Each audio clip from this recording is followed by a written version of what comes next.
we wanted to make a small video to kind of like explain like a lot of things that happened in the past few weeks, even months. Just a short heads up.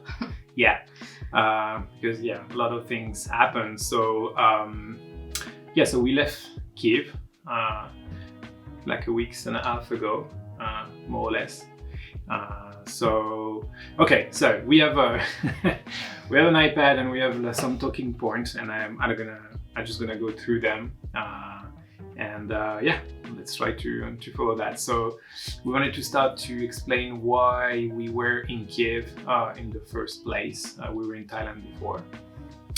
So we wanted to be in Ukraine, in Kiev for a year, because we wanted to pause traveling for like a year. Yeah, we wanted to take a break to focus on work. We completely rebuilt our academy. We changed the business model. We added lots of new ideas that we wanted to work on. And while traveling, it was very difficult to actually grow the business. So we decided to pause traveling and focus on being efficient with what we do. So that was the first thing. The other thing is that we wanted to set up a proper art studio. So we could record like video or painting, like we'll have like a bigger place to paint bigger painting. Which we did, because if you watched our videos before, all the stuff that I was painting were recorded from the studio, so you could see the wall behind me with paintings, and I did a little review of the studio itself. So the goal was to create the best circumstances and environment to create quality content in terms of sound, equipment, materials, everything. So we were really focused on working hard on creating new courses and videos on YouTube. Yes. And also, apparently we need to mention it because it wasn't clear for some people, but like Yana is Ukrainian. So that's why also we choose to go to Ukraine. It was more easy for us to be in Ukraine than to be in France, even though we married. France is not that easy to stay long term. We would have need to do a lot of work for Yana to be able to stay there. It was also much more expensive to be in France than to be in Ukraine. It's very complicated in France to rent apartments. Like you can't just visit something and say, okay, cool, sign a contract and that's it, you're in. You need it's a lot of paper. I'm gonna go over this, but that was also why we choose to go to Kiev, to go to Ukraine. We were planning on staying like 1 year in Kiev to settle, to have our base basically in Ukraine. Then after a year, getting back to travel, which we didn't do. Yeah, there were certain things that were happening in our life that had to kind of put a stop on our plans for another year, and that was a few reasons, including financial and health. So we decided to devote another year to growing our academy and focusing on health and growth in every matter. So which unfortunately lead us to where we're now. And the situation before we actually leave. So what happened is that things started to hit the fan. I will say pretty fast, but like we wanted to, at the beginning we wanted to stay in Kiev, even though a lot of embassy were evacuating the people, because I was telling Yana, well, the French embassy doesn't evacuate anybody yet. So what I say is like, let's go to the French embassy and register there, me as an expat officially, and Yana too, because we're married, so she'll be on the. They have like a protection list basically on the embassy when you can sign up for, and you basically get into the loop of like security alerts and everything. So they tell you what to do and when to do it. So we did that. We sign up at the embassy, and even though like we were we didn't really know how to behave facing like this. It was very hard to be objective being Yes. in Ukraine, because the society in this country has its own views about our neighbor and what's going on between the two countries. So it was very difficult to make an objective decision on what to do and what is safe to do, because locals were not believing that anything dangerous would happen, considering the past 8 years of aggression that has been going on against Ukraine. So they didn't think that anything could happen worse than that. And it was only politics and only talks and only trying to scare Ukrainian people with the potential war. So our decision at that time looked like we were panicking. Well, for our friends at least. yeah, that's how it was looking like for friends. That way it was that is why it was complicated, because we were not panicking at all. We were actually not thinking of leaving, but we were thinking like of a plan B in case we were in need of leaving in a hurry, and also maybe like having some food and water piled up in case of anything. And we were trying to have those conversations with a friend there, basically explain them what we were doing, and for them we were looking like we were panicking.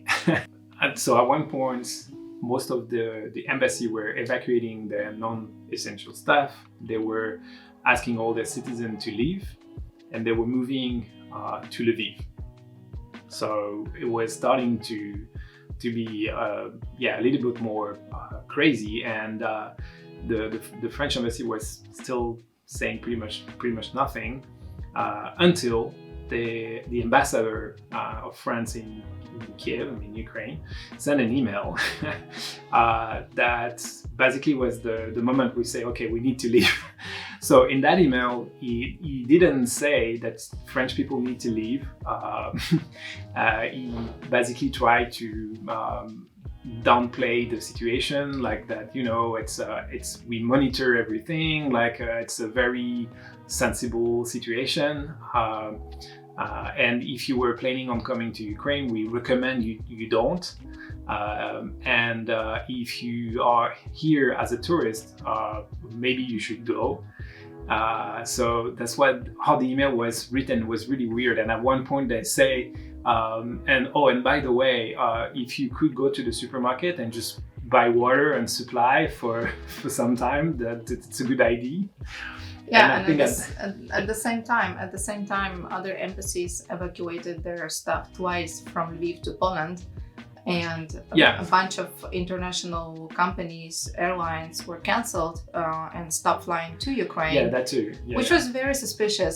Yeah, I mean, at that point when we received this email, we kind of like lose faith in the capacity of the French embassy to actually react in case of problem and just tell us in advance that that we need to do something. So at that point we decided, okay, I think we should leave, just in case, better said than sorry. So we basically recommend Yana parents to leave as well. We recommend them to leave to Poland because it was closer, and it's easier for them because the culture is very close. The language is also very close. Like they can understand each other even though they don't speak the same language. Well, it was rather a preventative measure so that they can be close to Ukraine if nothing happens, which we were hoping for.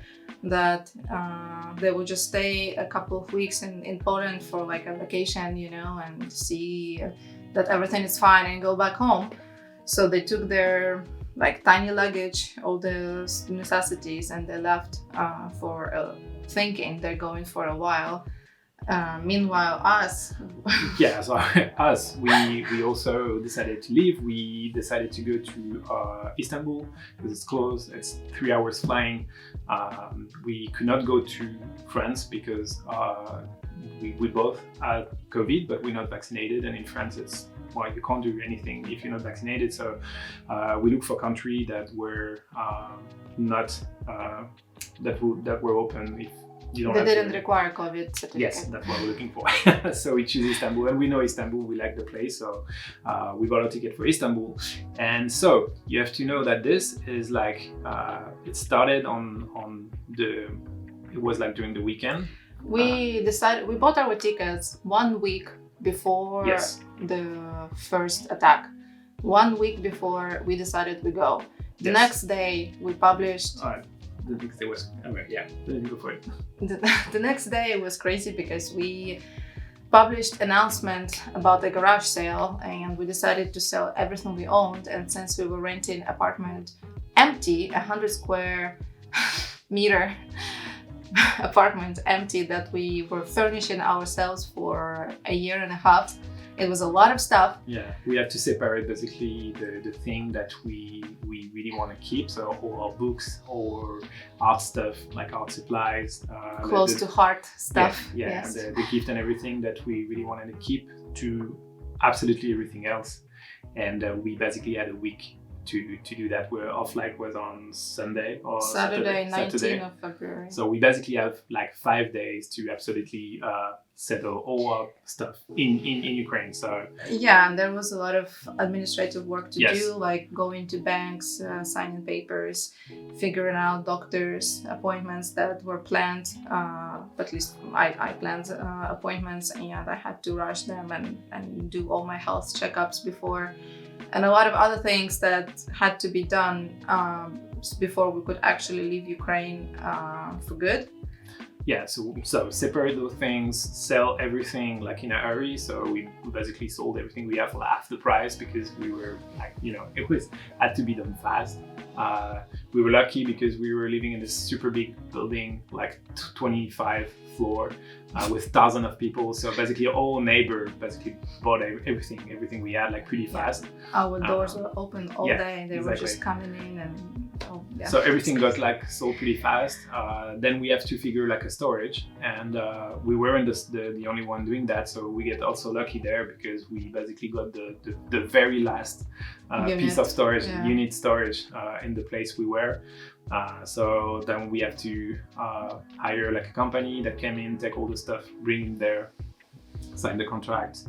And we finish pretty much like everything like the very day we were leaving. Basically. Yeah, we didn't have a second to sit down and breathe in because we literally were preparing, packing, going to like administrative buildings, sorting out stuff, signing papers, and finishing our stay in Ukraine officially, so that we can go and nothing is there's no burden and responsibilities left in front of us. And Yep. until the very day of the flight we were like super busy. Yeah, absolutely. So we left on Saturday. We left on Saturday, and we have a flight that was doing Kiev, Ankara, Istanbul. So when we land in Ankara, I received finally a message from the embassy. There was an email that was not even saying that you need to evacuate, but it was saying that again, like if you are in Ukraine as a tourist, like better leave. And if you were planning on coming to Ukraine, just don't come. And we were like, okay, well that's I think like things start to get like heated much more. So yes, so now Istanbul. So as I said before, we choose Istanbul because we can enter without a vaccine pass, and it was pretty close. We know the city. We've been there many times. So what's next? We have a flight booked for France in mid-April. So we're gonna be in France in mid-April. So I can see my family. And so they'll be happy to see us because they were very worried about like everything that was happening. We have 2 weddings, something nice. The only 2 happy things that is gonna happen in our lives is to see our friends and celebrate love. Yeah. So we have 2 weddings to attend during that time. Then what we're gonna do is like, well, first we really hope that all that thing's gonna be gone by that time. Like we really hope for that, because I mean, what we want to do is like as soon as like all this is, we want to go back to Ukraine basically, and we want to help as much as we can because. We basically get lucky to be able to live the way we did because we both have the capacity to work online, which is it's a chance for us, but like a lot of people in Ukraine don't have that chance, and they have no choice. They have to stay. So we get really lucky, but we pretty much all our friends are still there, and and it's really bad. So we just want to help. So we before all this we were having plans to go back to Thailand, and the whole point of being in Ukraine was to prepare for this move to Thailand and stay in Thailand for a year at least, and this was the goal. But now we can.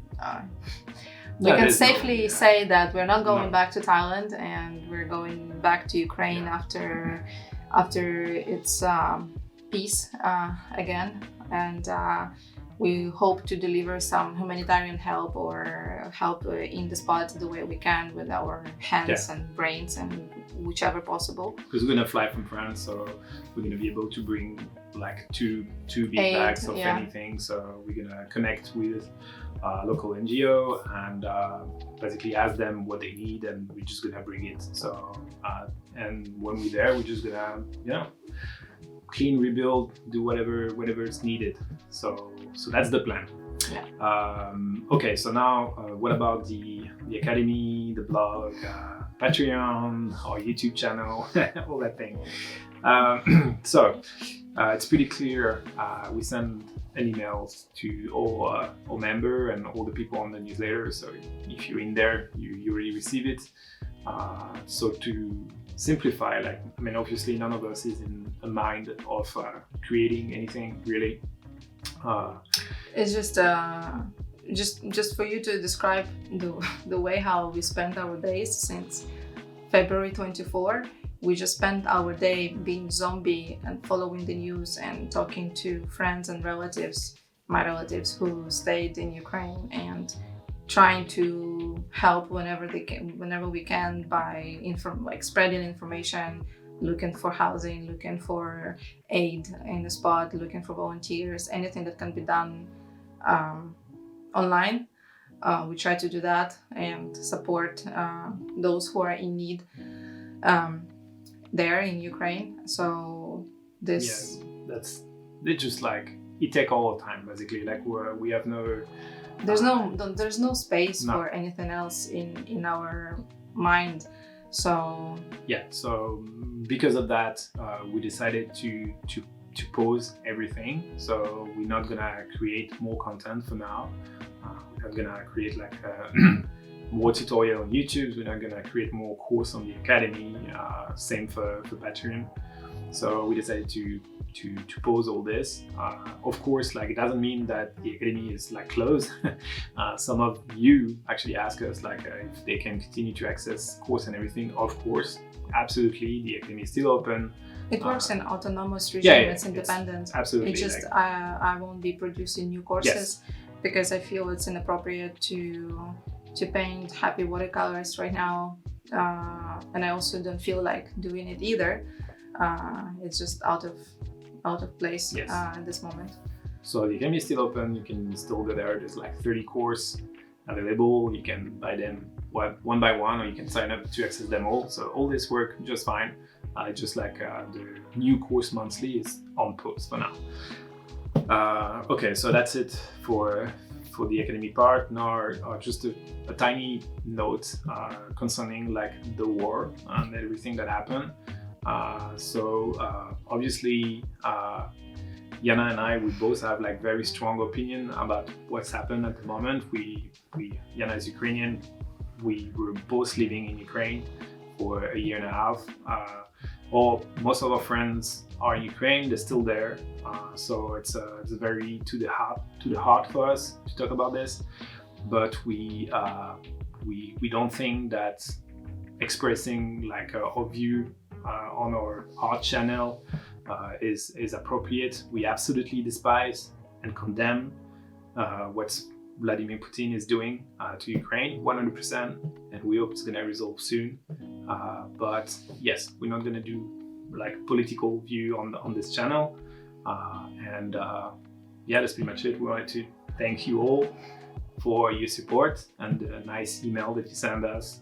It's really like touch us. Yeah, it was very nice of you, and thank you for your heartwarming words and support. It's really important, even though we're not there. It breaks our hearts to be here and see what's going on back home.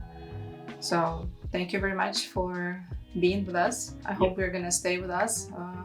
Things gonna go back to normal. We believe in it, and we're gonna be back to